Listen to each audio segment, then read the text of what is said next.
A por más, episodio 17.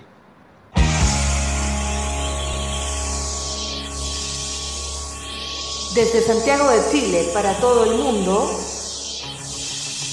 www.felipetelchile.com presenta A por más, el podcast,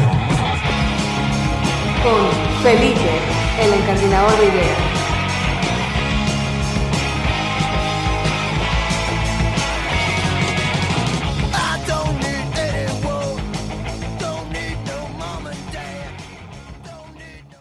Esos efectos la ley cuando suben los costos.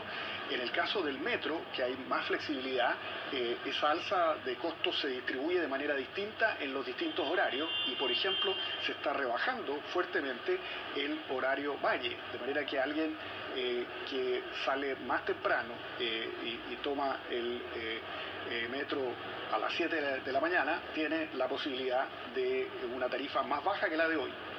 De manera que ahí se ha abierto un espacio para que quien madrugue puede ser ayudado a través de una tarifa más baja. Ahora, con respecto, claro, usted hace la diferencia del horario para la tarifa. Si bien sube en horario punta 30 pesos, baja esos mismos 30 pesos en horario valle. Sin embargo, eso exige que la misma gente que recorre una gran cantidad de kilómetros y que se levanta temprano tenga que levantarse todavía más temprano. ¿Es así? Desgraciadamente es necesario ese esfuerzo. Sí. Desgraciadamente es necesario ese esfuerzo. Sí. Desgraciadamente tiene que... ¿Cómo se encuentran, amables oyentes? Soy Felipe Detwiler de felipedetwiler.com y les doy la bienvenida al primer episodio de la cuarta temporada de A por Más, el podcast. Y nos hemos demorado un poco en partir con esta cuarta temporada porque ha pasado demasiada agua bajo el puente de la historia particular de Chile. Desde octubre y mediados de octubre, desde el año 2019, desde el año pasado hasta ahora, marzo, comienzos del mes de marzo de 2020, ha ocurrido bastantes cosas, tiempos de cambio para Chile, una crisis social que simplemente refuerza el concepto de que lo único constante es el cambio. Eso por parte me hizo concentrarme en la compañía que estaba trabajando yo como gerente comercial, una startup tecnológica que enfrentó este estallido social y requirió de toda mi concentración para ese proyecto.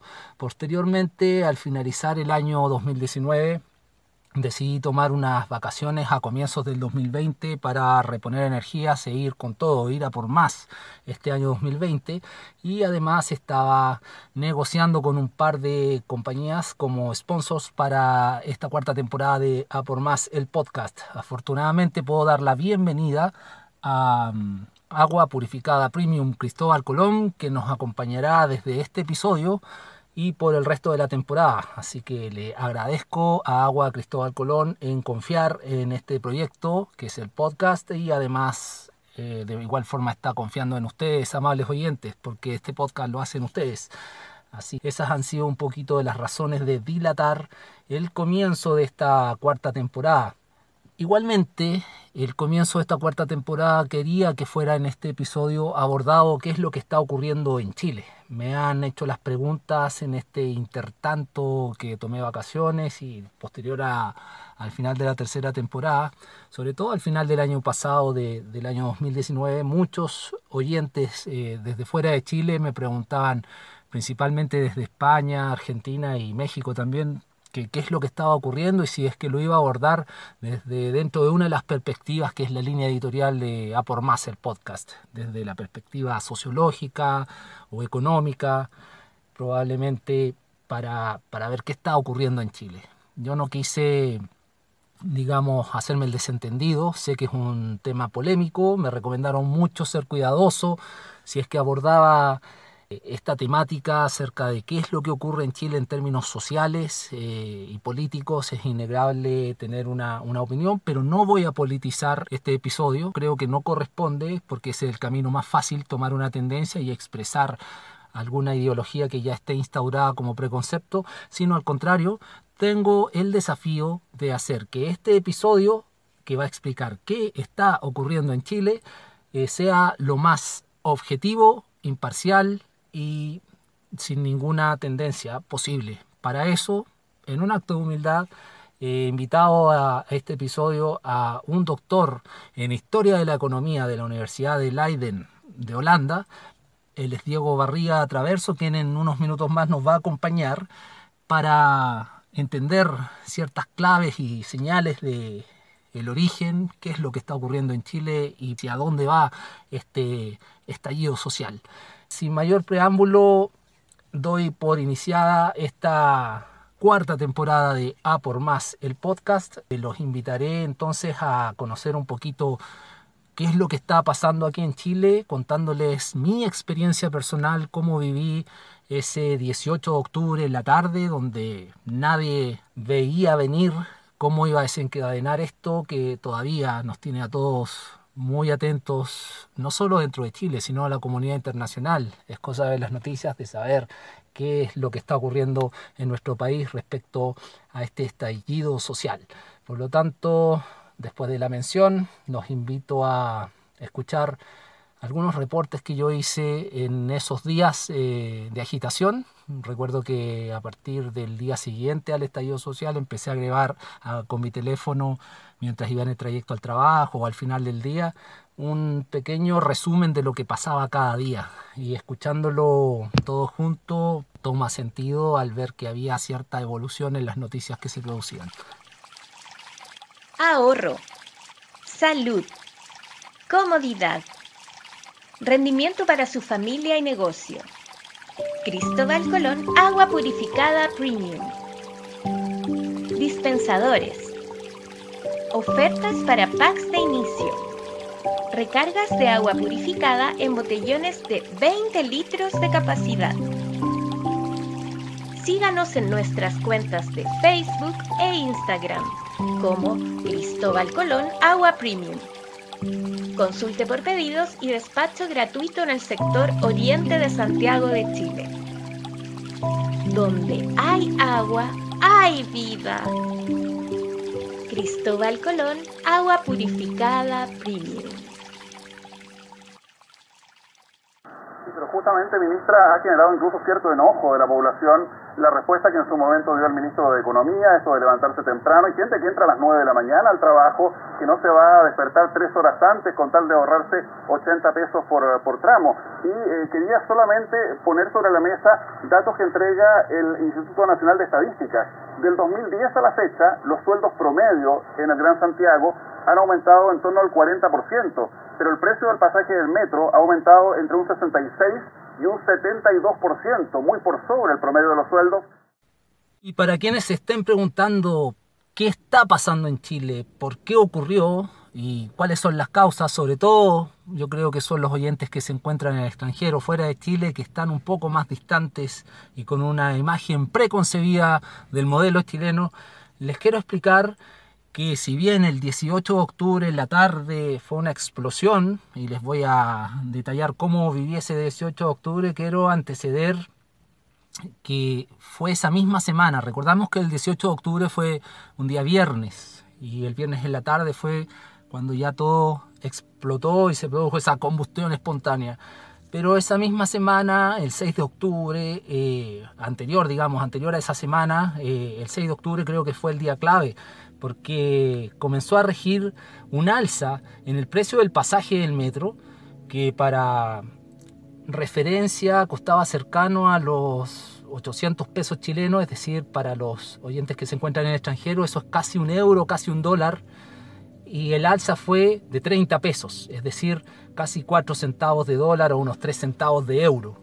En fin, esto podría ser una cantidad ínfima para los oyentes del extranjero, pero la verdad es que un alza impuesta de forma unilateral por un panel de expertos del gobierno generó la gota que derramó el vaso de un descontento social que se venía acumulando desde hace años.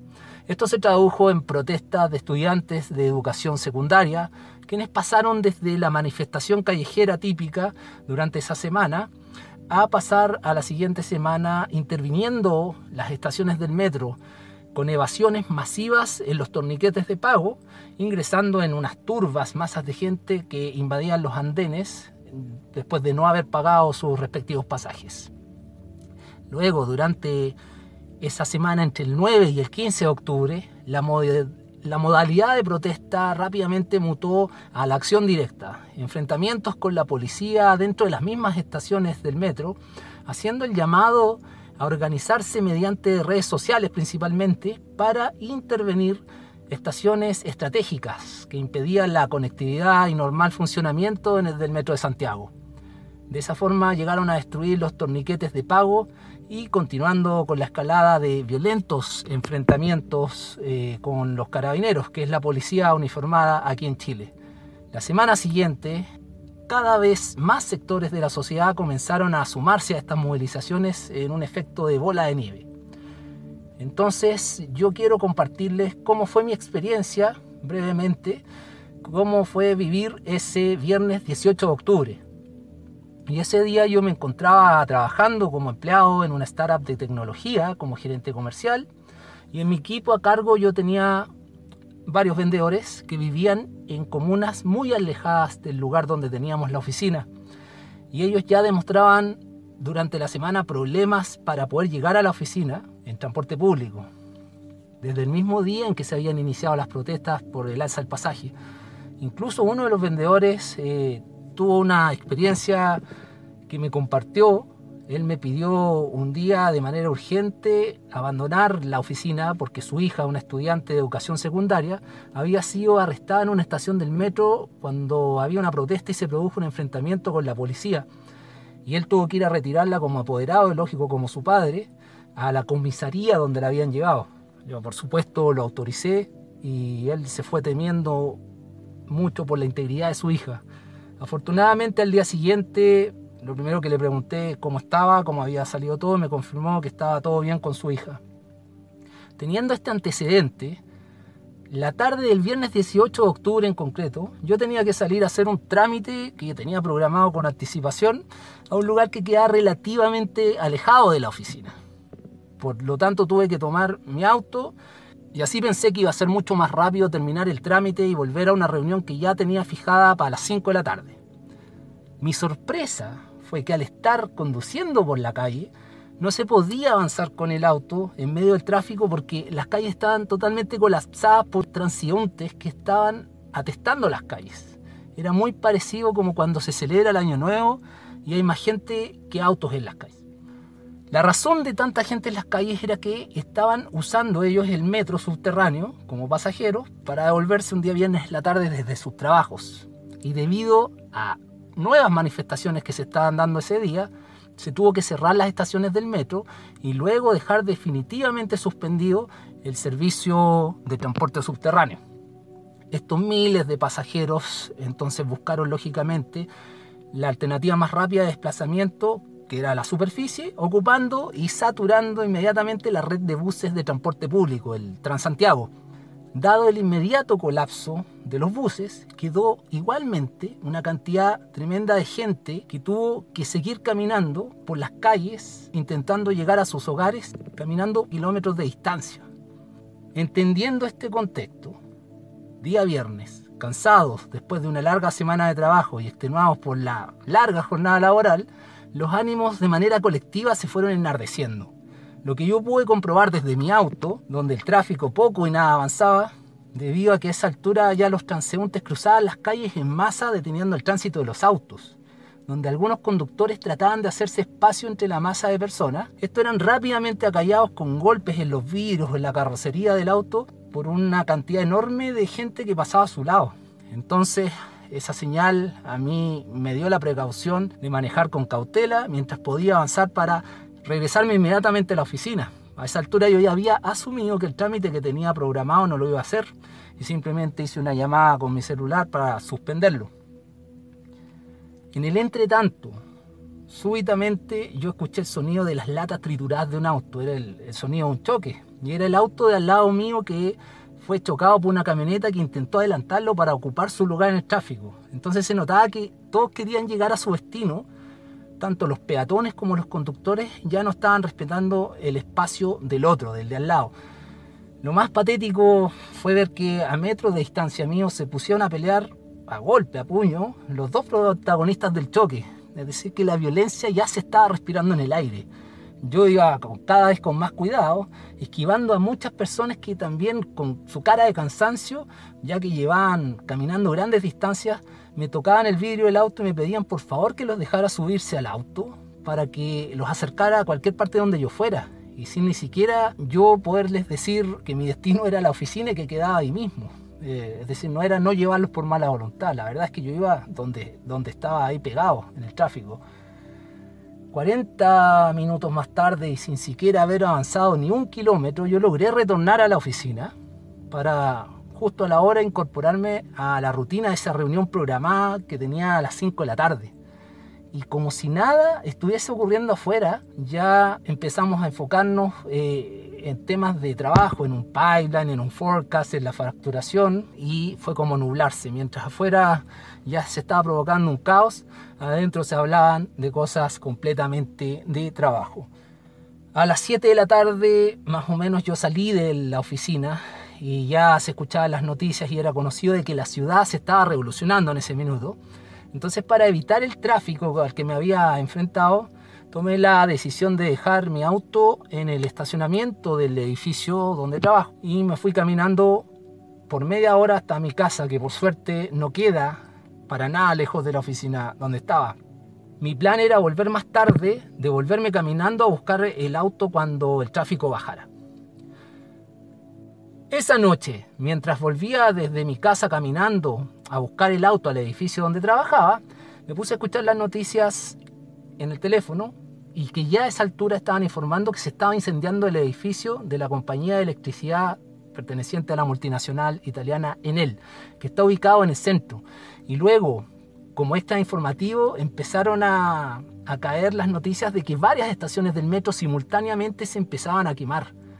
Además, a esa altura de la noche ya habían 16 buses del Transantiago que habían sido incendiados. Para mí era increíble el caos y la destrucción. Realmente fue una literal combustión espontánea, que yo la estaba viendo ya de vuelta en mi casa cómodamente por la tele, a través de las noticias, mientras por fuera se colaba el sonido de cacerolazos, de gente que salió a protestar a las esquinas de cada calle o desde sus balcones. Este estallido social ya había comenzado en Santiago de Chile y sin saber a esa altura que los días próximos esto se iba a extender como un efecto dominó por todas las ciudades del país.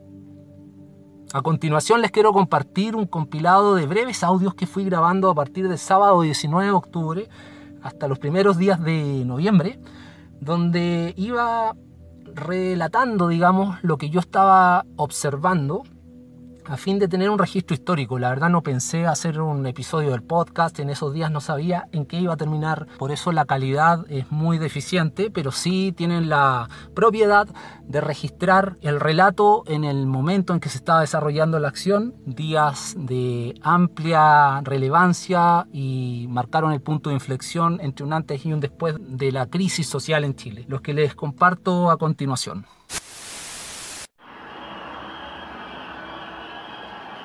Es sábado 19 de octubre y estoy tratando de registrar todo lo que está pasando de manera directa acá en Chile. De fondo, no sé si se escucha un cacerolazo, una cantidad de gente por sus balcones, todos participan en hacer ruido. Y la novedad del día de hoy que voy a estar tratando de registrar diariamente es que se declaró estado de emergencia en el gobierno, se echaron para atrás, es decir, se retractaron con el alza del pasaje del metro, pero hay un toque de queda para toda la ciudad de Santiago y algunas ciudades de la zona central de Chile. Por primera vez desde el retorno a la democracia, ya hace 30 años, se ha suprimido la libertad de desplazamiento en las calles de los ciudadanos. Entonces vamos a volver a ver que solo los militares puedan patrullar y detener a quien desobedezca este orden. No sé si grabar después el silencio de un toque de queda. Creí que iba a tener, pero se escucha la gente protestar en las esquinas y en sus balcones con pitos y cacerolas. Vamos a ver qué pasa mañana, voy a estar todos los días registrando. Es domingo 20 de octubre y están en la televisión repitiendo las declaraciones del presidente de la República. Quiero que las escuchemos y después comento. Contra un enemigo poderoso, implacable, que no respeta a nada ni a nadie, que está dispuesto a usar la violencia y la delincuencia sin ningún límite, incluso cuando significa pérdidas de vidas humanas, que está dispuesto a quemar nuestros hospitales, nuestras estaciones del metro, nuestros supermercados, con el único propósito de producir el mayor daño posible a todos los chilenos. Ellos están en guerra contra todos los chilenos de buena voluntad que queremos vivir en democracia, con libertad y en paz.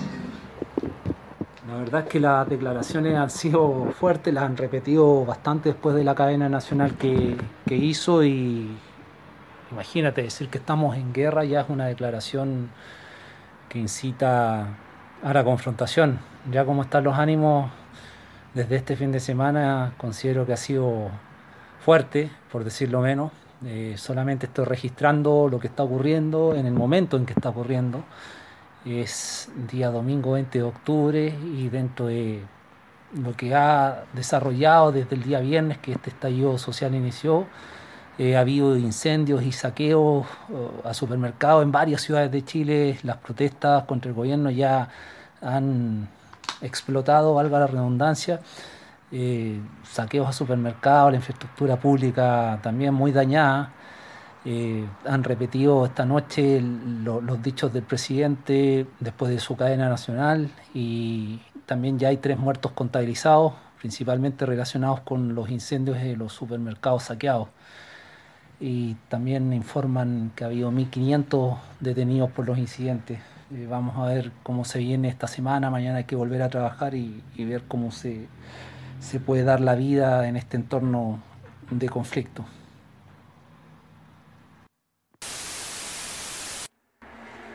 Hoy, 21 de octubre del año 2019, ha sido el lunes siguiente al estallido del viernes pasado. Se va a vivir la segunda noche con toque de queda, que ya se extendió a todo el país. Hoy el día estuvo paralizado, a la oficina llegó muy poca gente, ningún servicio casi estaba funcionando. Se suspendieron oficialmente las clases en los colegios y universidades.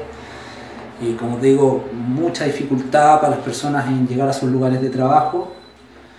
Y en las protestas ya se acuñó el término "no estamos en guerra", respondiendo a los dichos de la cadena nacional que hizo el presidente anoche. Así que está todo muy enrarecido y voy a estar informando mañana qué desenlace vamos a tener. Día martes 22 de octubre de 2019, el gobierno ha anunciado hoy un paquete de medidas sociales, mientras los sindicatos llamaron a un paro o huelga nacional para mañana. Esa ha sido la noticia del día dentro de todo el contexto que se está viviendo. Vamos a ver qué pasa mañana.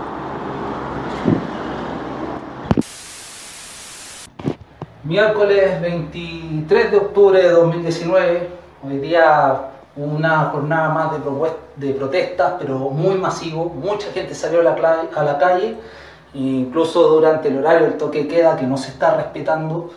No sé si la gente sale a esperar que pasen las patrullas militares y se repliega, pero es una muestra de rebeldía clara. En todas las esquinas. Tengo que recalcar que este es un movimiento totalmente transversal. Se da en las comunas del sector oriente y del resto de Santiago, es decir, comunas populares y comunas pudientes. Está toda la gente en la calle. Es impresionante el efecto de cohesión que está teniendo este movimiento social, que no distingue clases sociales.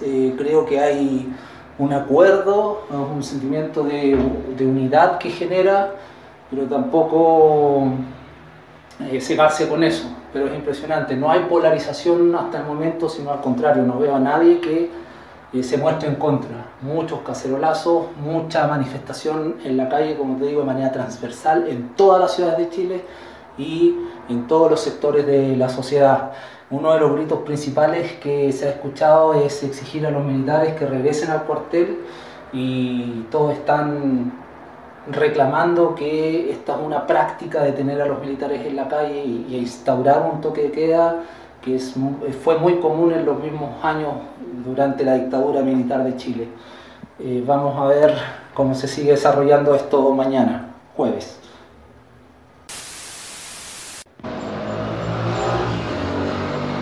Es jueves 24 de octubre y esto no está bien en Chile, se está poniendo mal. Ya se contabilizan oficialmente 18 muertos, incluido un niño de 5 años. Se registran 540 personas heridas y más de 2.500 detenciones, son los datos que han informado los medios de forma oficial. También se denuncian torturas y abusos a los derechos humanos por parte de tanto militares como policías. Y lo que es relevante en el día de hoy es que el gobierno acaba de anunciar el fin del estado de emergencia, por lo tanto ya no habrá más toque de queda y podremos circular libremente por las calles de Chile. Voy a informar qué va a ocurrir mañana viernes de acuerdo a lo que se vaya desarrollando.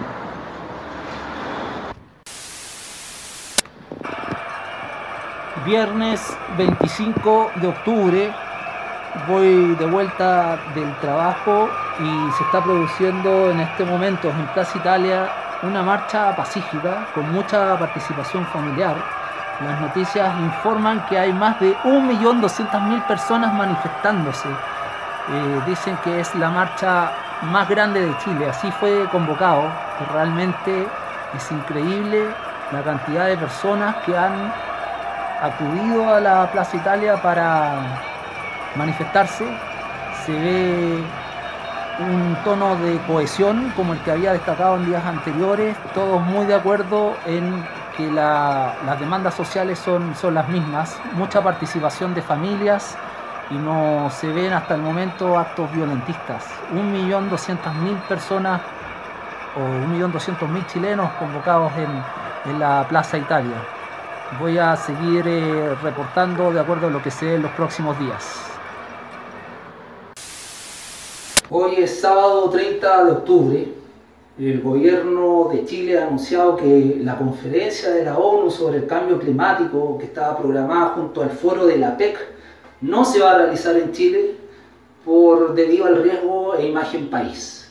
Y claramente está toda la gente en las calles, no es momento que vengan autoridades y grandes líderes mundiales a los que también se les acusa de ser artífices del sistema sobre el cual se está protestando. Por lo tanto, en Chile no hay APEC y no habrá conferencia de la ONU sobre el cambio climático. No están los tiempos para dar una imagen internacional. Eso creo que ha sido lo relevante de hoy, sábado 30 de octubre. Martes 5 de noviembre del año 2019.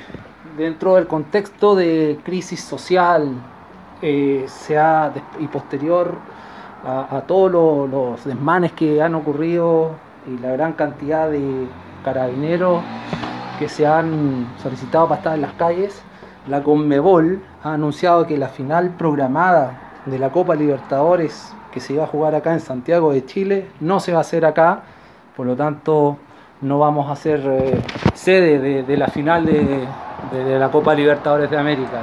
Está el movimiento social incidiendo fuertemente en el calendario y la rutina que el país tenía programado. Creo que es la noticia del día y seguiré confirmando o reportando cuando haya otro elemento relevante, porque la verdad que los disturbios, las manifestaciones, los incendios ya son parte de la rutina y creo que no viene al caso estarlo reportando diariamente. Hoy martes 12 de noviembre del año 2019, el evento relevante es que el gobierno ha anunciado en cadena nacional que habrá un acuerdo para una nueva constitución y además está pidiendo que se sigan reintegrando a carabineros y policías de inteligencia, a todos sus exfuncionarios, con la finalidad de reforzar la seguridad. Es decir, las calles van a seguir siendo un campo de batalla. Y la esperanza está en esta propuesta de acuerdo para una nueva constitución, que es una de las principales demandas que se están haciendo. La verdad es que no sé hasta cuándo siga con estos reportes porque está siendo todo muy común, muy normalizado, la violencia, la irregularidad de horarios en todo sentido, entonces creo que hasta acá llegaré con estos reportes en el momento en que está ocurriendo, en mi opinión, uno de los mayores cambios sociales o crisis sociales de los últimos años en Chile. Ahorro, salud, comodidad, rendimiento para su familia y negocio. Cristóbal Colón, agua purificada premium. Dispensadores. Ofertas para packs de inicio. Recargas de agua purificada en botellones de 20 litros de capacidad.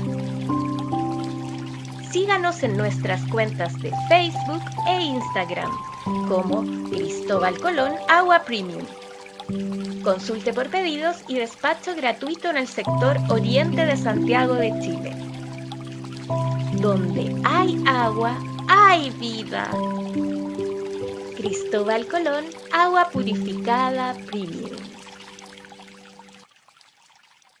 Y bien, amables oyentes, como les había adelantado en esta oportunidad para tener la especialización acerca de un tema tan complejo y delicado, tenemos un invitado de altísimo nivel. Estamos hablando de un doctor de Historia por la Universidad de Leiden de los Países Bajos, magíster en Historia por la Universidad Católica de Chile y administrador público por la Universidad de Chile. Sus principales áreas de investigación son la historia administrativa, teoría de la administración pública y reformas administrativas. Ha sido investigador principal de proyectos Fondesit y Conicit y ha publicado en una cantidad extensa de revistas indexadas como el Bulletin of Latin American Research, Lex Localis, Latin American Perspectives, International Journal of Public Administration y Administration Theory and Praxis, entre otras. Demoraría todo el podcast en seguir describiendo la cantidad de publicaciones indexadas que ha hecho el doctor Diego Barría Traverso, a quien le doy la bienvenida a Por Más, el podcast. ¿Cómo está, doctor? Felipe, hola, ¿qué tal? Muchas gracias por la invitación. Un gusto estar acá contigo. Es un honor tenerlo presente, doctor, y su aporte a esta temática que la verdad creo que hay que ser responsable para abordar qué es lo que está ocurriendo en Chile, y para eso lo más responsable es tener a un especialista. Diego, quería hacerte unas preguntas y abrir una conversación respecto a lo que está ocurriendo en Chile y de acuerdo a los estudios académicos que has tenido tu doctorado como profesor, ¿consideras tú que el actual y famoso modelo económico chileno está viviendo el final de sus días? ¿Y por qué? Yo creo que no hay dudas que estamos viviendo un fin de ciclo, no solo económico, sino que político y económico. Mucho se ha hablado del modelo chileno implantado durante la dictadura militar y las reformas estructurales que a partir del año 79 se fueron implementando. A partir de la década del 90 se instauró lo que se llamó el consenso de la transición, que fue una mezcla de acuerdos en torno a la democracia y la economía de mercado, pero vemos con bastante fuerza, yo diría en los últimos 15 años, señales de desafección por parte de la ciudadanía respecto a algunas características del modelo y que han llevado a que hoy en día estemos conversando sobre este tema. En el caso de las escuelas de economía que tú mencionabas, en lo personal yo estudié en la Facultad de Administración y Economía de la Universidad de Santiago de Chile, muy marcado con la teoría económica, y estudiamos mucho el caso del denominado milagro de Chile, que también se estudia en escuelas de economía de muchos lugares del mundo. Y este milagro de Chile se refiere al shock de reformas de liberación de la economía implantadas justamente durante la dictadura militar.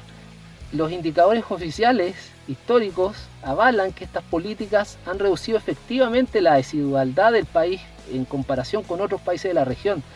Yo me centro en los indicadores oficiales de desigualdad de ingresos, o esta desigualdad vertical que se mide por los economistas con el coeficiente de Gini. Por lo que muchos analistas y oyentes desde el extranjero aún se preguntan ¿Cómo explicar hoy un alzamiento de la ciudadanía chilena en contra de este mismo modelo que los ha llevado a reducir la desigualdad en los últimos años? Bueno, claro, efectivamente, como tú dices, las cifras oficiales muestran que había una reducción tanto de la pobreza, por ejemplo, el año 2000 era un 36%, en 2017 el 8,6%, también una reducción de la desigualdad medida por el Gini, en 1990 era el 57,2%, en 2017 el 46,6%, hay una serie de indicadores que han mejorado, pero a pesar de eso hay algunos elementos que han generado preocupación por parte de la ciudadanía. Lo que hemos visto en los últimos meses es una conversación muy enfocada sobre las pensiones, sobre el sistema de salud. En Chile tenemos conviviendo un sistema de salud público con un sistema de salud privado, no todos acceden a la misma calidad de bienes y servicios, y además eso se suma a una combinación de mayor activación social, mayor escrutinio sobre lo que hacen las autoridades y una opinión pública a través de las redes sociales mucho más activa y mucho más demandante y ácida respecto a los resultados que están teniendo tanto la economía como las intervenciones sociales por parte del Estado. Es muy relevante el punto, Diego, que has mencionado, porque efectivamente el coeficiente de Gini es un indicador muy relacionado con lo macroeconómico. Los diferenciadores que hay en los servicios, por ejemplo, mencionaste las pensiones o la calidad de la salud, pero al punto que voy es que claramente hay un tipo de desigualdad que no es medido por el coeficiente de Gini.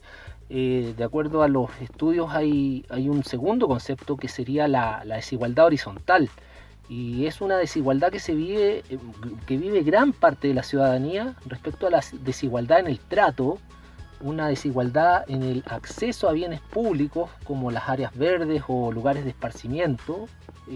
También hay desigualdad ante la ley, desigualdad con respecto a acceder a ciertos tipos de trabajo y un largo etcétera.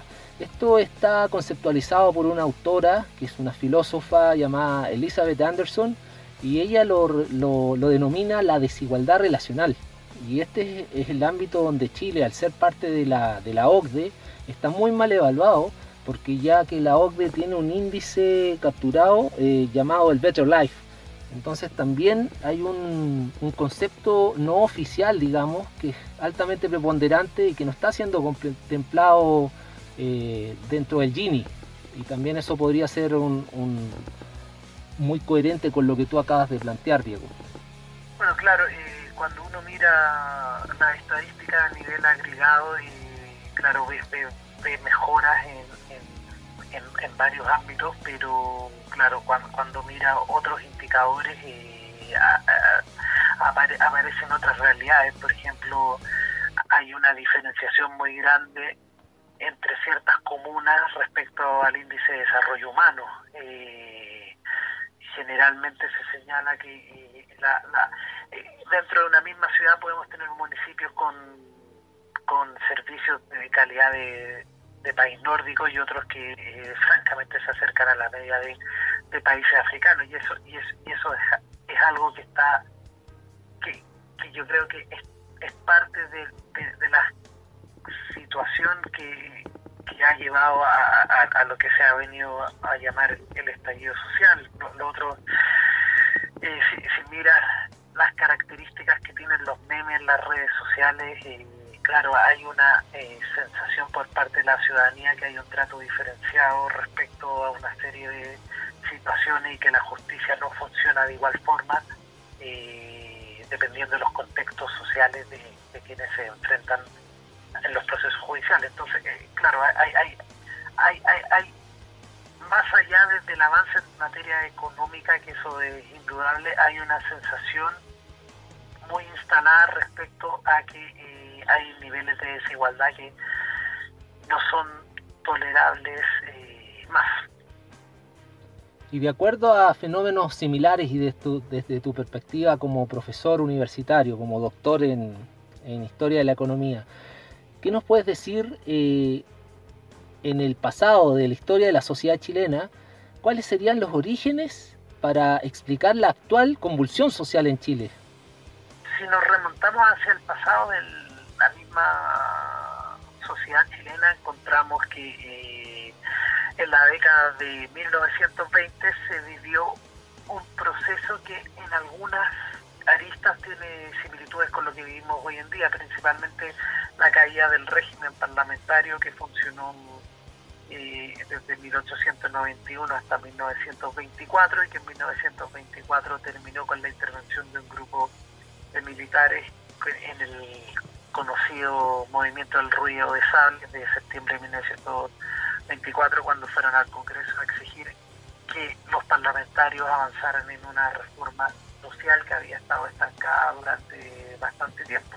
Hay ciertos paralelos en términos de la elitización de los partidos que existían en el sistema de partidos hasta ese momento, su alejamiento con la ciudadanía, su incapacidad de responder a nuevos actores y el rechazo que algunos actores mostraron movilizándose respecto a cómo se estaba llevando la agenda legislativa. Bueno, y eso terminó en un proceso de cambio constitucional con la Constitución de 1925. Y en ese mismo contexto, Diego, el rol de la personalidad política, históricamente, con el ejemplo que nos das, y comparativamente en la actual presencia de la entidad política, ¿cómo influye hoy en esta reacción de la sociedad para que se produzca la convulsión en Chile? Bueno, lo que vemos es un desplome impresionante en términos de confianza de la ciudadanía respecto a una serie de actores políticos, pero también actores sociales. Si revisas la última encuesta CEP publicada en enero del 2020, ves que, por ejemplo, Carabineros, que siempre fue la institución en que la gente más confiaba, que hace 10 años tenía un 75% de confianza, hoy tiene un 17%. Ha bajado la confianza en la radio, ha bajado la confianza en la televisión, ha bajado la confianza en las iglesias, ha bajado la confianza en los municipios, en los gobiernos.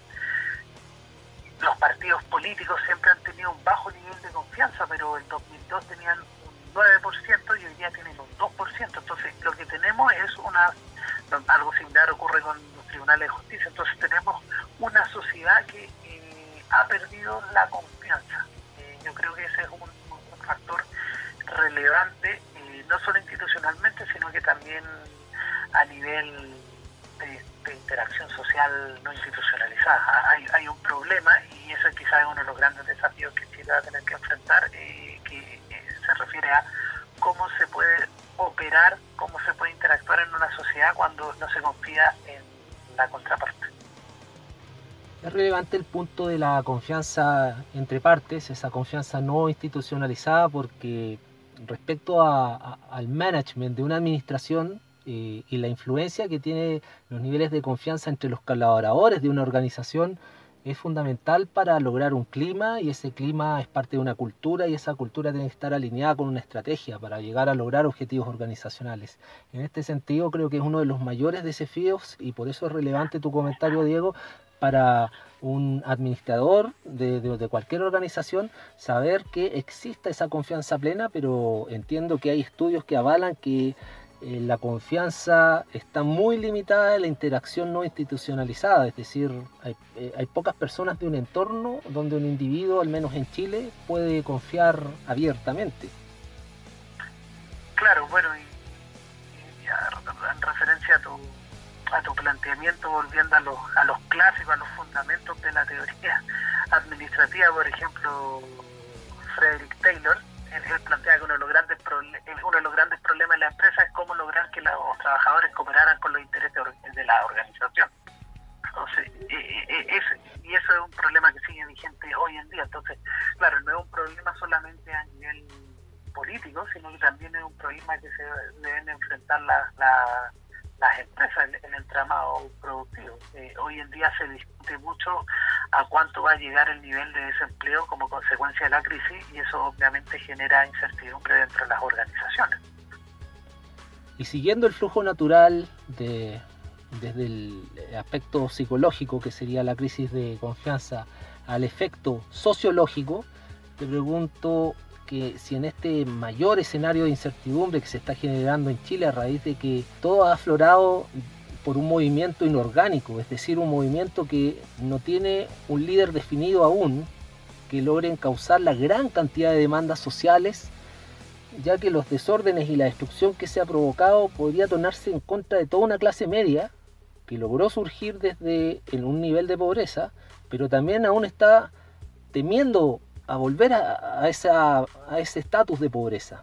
Yo a la vez puedo concluir desde otra perspectiva que lo que los manifestantes representan es todo lo contrario a una concentración de poder, porque no están abanderados con ningún partido político. Y eso es el principal, digamos, interrogante, porque sabemos que cuando el poder se concentra hay una tendencia al vicio de la corrupción. Eso está comprobado. En este aspecto, te pregunto, en la historia reciente se han dado ejemplos de movimientos inorgánicos que han generado grandes cambios, o siempre existe el peligro de que estos sean permeados por ideologías que tienden al poder político, o hay movimientos inorgánicos que efectivamente mantienen esa castidad política para lograr el cambio en una sociedad. Bueno, varias cosas. Lo primero, claro, durante todo el siglo XX los partidos políticos a nivel, no solo en Chile, sino que diríamos en gran parte del mundo, fueron efectivos en términos de representar a ciertos sectores sociales y canalizar sus demandas hacia el sistema de partidos. Pero en las últimas 30 años, podríamos decir, han surgido nuevos movimientos sociales que no necesariamente están conectados con los partidos políticos, y eso genera un cierto problema. Hay una discusión respecto a si los movimientos sociales que emergen después pueden convertirse en un partido político, porque en una democracia institucionalizada lo que se espera es que las demandas ciudadanas se canalicen de esa forma. Ahora, si tenemos partidos políticos con un 2% de confianza por parte de la ciudadanía, ese tránsito es bastante difícil y es una de las encrucijadas a las que nos enfrentamos hoy en día. Si tú te fijas, los actores políticos, tanto de gobierno como de oposición, han intentado llegar a ciertos acuerdos, han llamado a grandes acuerdos nacionales sobre diversas materias, pero eso no ha significado que la movilización baje, porque son incapaces de controlar esa movilización. Ahora, esto no es algo nuevo. Por ejemplo, el año 2008, Juan Pablo Luna, un investigador de la Universidad Católica, ya daba cuenta del problema que se podría generar por el alto nivel de desconexión entre los partidos políticos y la sociedad, y de hecho él hace 12 años planteó que uno de los escenarios posibles que podría tener Chile por la crisis de legitimidad de los actores políticos es un colapso a la venezolana, en el sentido de que los partidos políticos pierdan toda importancia y nos enfrentemos a movimientos que terminen por sepultarlos y no sabemos qué nuevo ciclo político emergerá. Claramente un escenario de incertidumbre, donde la mirada es muy cortoplacista. Por ejemplo, en abril se viene el referéndum por la aprobación del cambio de la Constitución en Chile, y muchos ciudadanos están depositando su expectativa en combatir las injusticias de la sociedad chilena a través de un cambio en la Constitución actual. La pregunta, profesor, ¿se garantiza una mejora a través de este proceso o se requiere una intervención que genere un cambio mucho más profundo?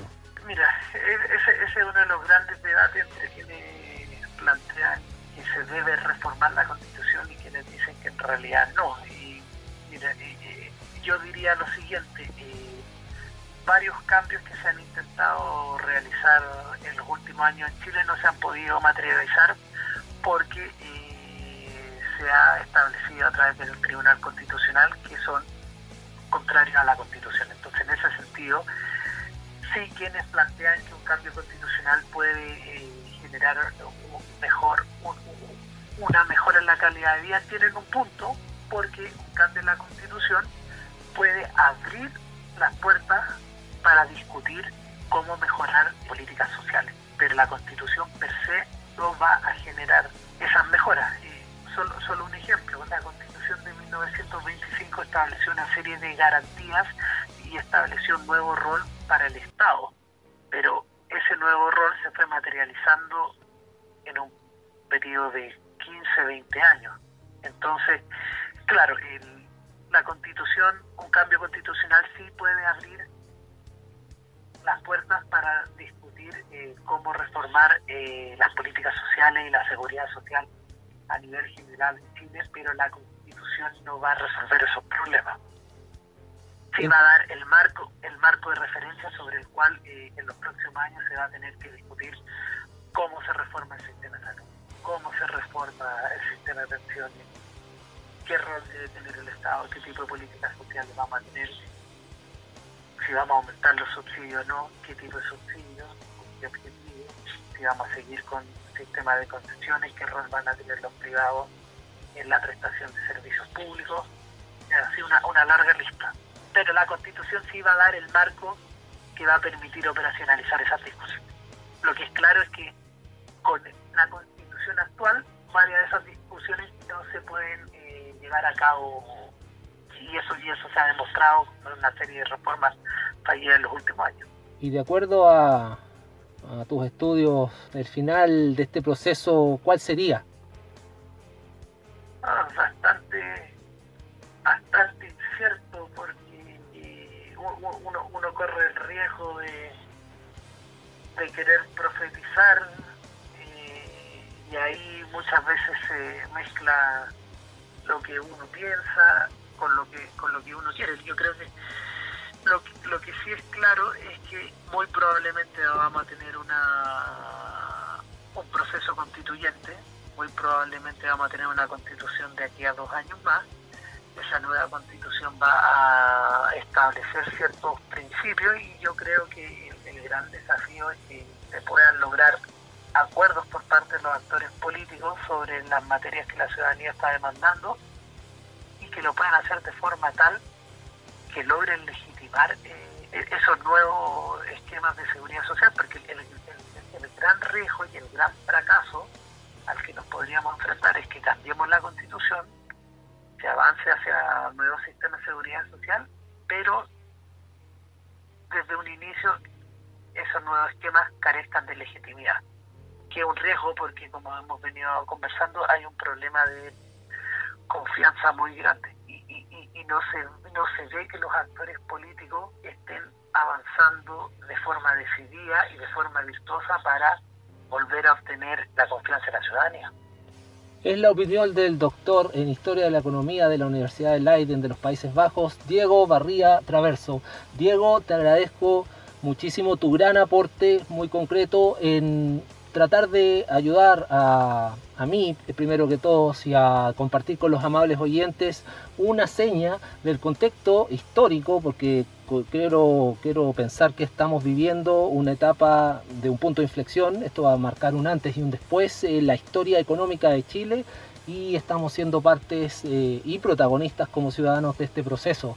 Te quiero agradecer el aporte a este episodio, y vamos a continuar con algunas conclusiones que trataré de sacar de toda esta conversación ya en los siguientes minutos. Muchas gracias por acompañarnos, Diego Barría Traverso.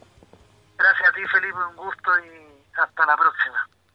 Esta conversación con el doctor en Historia de la Economía, Diego Barría Traverso, me deja una cantidad de reflexiones que recién estoy pudiendo procesar para extraer algunas conclusiones. Si bien estamos viviendo en Chile un escenario de completa incertidumbre, en lo personal lo tomo como una lección de humildad, ya que nadie, desde ningún sector político o de la sociedad, pudo anticiparse a la magnitud del estallido social que estamos viviendo, tampoco de la transversalidad que iba a tener, permeando todos los sectores sociales de Chile, y menos la violencia con que se vendría acompañado. Considero que lo peor fue desconocer o no querer ver intencionalmente la existencia de un malestar subterráneo, una rabia que se venía acumulando cada vez que se descubría que las instituciones de las Fuerzas Armadas, como el Ejército o los Carabineros, eran descubiertos en billonarios desfalcos de dinero perpetrados por los supuestamente honorables altos mandos de cada institución, o que varios ministros de gobierno pasados eran procesados por cohecho, mientras por su parte los empresarios seguían impunemente cometiendo abusos sobre sus clientes, involucrándose en descaradas colusiones en la industria de las farmacias, del papel higiénico, de los productores avícolas, del transporte de pasajeros, en una vergonzosa y larga lista, donde además estos abusos eran sancionados por la ley con penas insultantemente bajas, como por ejemplo condenar a los culpables a estudiar clases de ética. Esto ya no resiste mayores comentarios. La teoría del malestar rondaba en Chile desde hace años y en distintas versiones. Algunos economistas y sociólogos sugerían con publicaciones anticipando que el modelo ya estaba agotado y requería urgentemente ajustes mayores. Muchas personas me comentaban y me decían: esto va encaminado a algo malo que va a ocurrir. Pero ninguna de esas personas me precisó cuán malo esto iba a ser, porque nadie se imaginó que el desenlace serían estos días que estamos viviendo, días de furia y destrucción. Cuando se escriba la historia definitiva, se va a decir que los gobiernos democráticos, a partir del año 1990, cometieron muchos errores, tanto en el calibre político, también errores intelectuales y sociales. Y entre los errores sociales, uno de los más serios, y esto lo digo exento de toda ideología, porque es una opinión objetiva ya que es un hecho, y el hecho es que se fracturó a la sociedad chilena a través de la segmentación de las ciudades en barrios aislados, creando ya desde lo geográfico una sensación de desigualdad dentro de un país que tiene aprensiones, ansiedades, dificultades y miedos. La economía es frágil. Este estallido social nos lo demuestra. La estabilidad es frágil. Bien lo saben tanto el obrero, el ejecutivo o el gerente que debe mantener una familia y que igualmente quedó desempleado porque su empresa tuvo que reducirse o simplemente cerró a raíz de esta crisis. La justicia es frágil.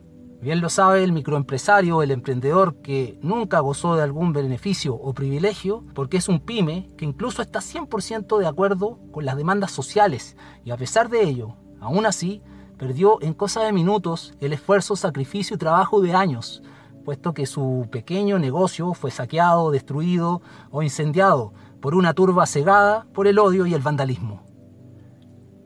La salud es frágil, lo saben las más de 360 víctimas que han perdido al menos uno de sus ojos o han quedado completamente ciegos por recibir un disparo en su rostro por parte de la policía. Toda esta reflexión desemboca en una única conclusión, que demuestra la fragilidad de la vida, terriblemente constatado por las 31 muertes confirmadas a la fecha, muchos en extrañas circunstancias, personas que, de acuerdo a su perfil, no tenían ninguna vinculación con saqueos ni actos vandálicos, y aún así aparecieron calcinados en lugares incendiados a kilómetros de su lugar de desaparición. Con la sensibilidad ante lo resumido anteriormente, como agente de cambio y desde esta humilde tribuna, el mensaje que responsablemente y con una perspectiva totalmente objetiva me hago cargo de compartirles, amables oyentes, es un llamado a la unidad. Chile es un gran país. ¡Viva Chile! Porque Chile se merece ir a por más.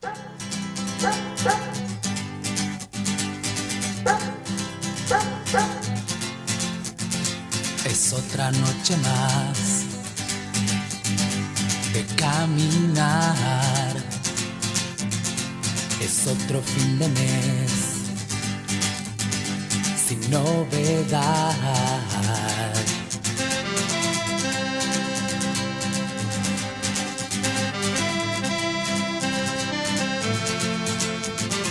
Mis amigos se quedaron igual que tú. Este año se les acabaron los juegos, los 12 juegos. Únanse al baile de los que